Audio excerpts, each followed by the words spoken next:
Indonesian learners, have you learned the word silakan? And have you used it already? And what does silakan actually mean? And how well do you understand how to use it?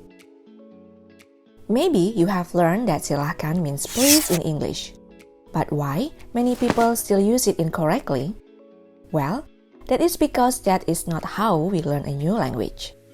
We should also understand the rule, its meaning, and the context in which native speaker use the word or vocabulary.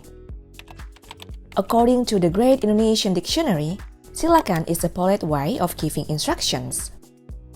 However, this is not exactly the case, because native Indonesians use silakan to grant permission for someone to do something rather than just to give instructions. That is why, if you want to tell someone to close the door politely, you don't say, silahkan tutup pintunya, because this is only an instruction, no permission is given. So if you want to use silahkan, you can use it for this case. Boleh saya tutup pintunya? May I close the door? Ya, silahkan. Yes, you can. It's permissible. Another example. Boleh saya tanya? May I ask a question? Ya, silahkan. Yes, you can. Let's see another circumstance in which silakan can be really helpful.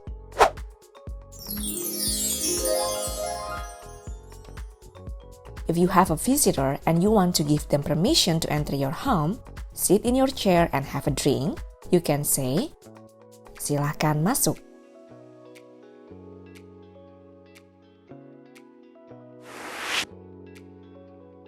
Silakan duduk.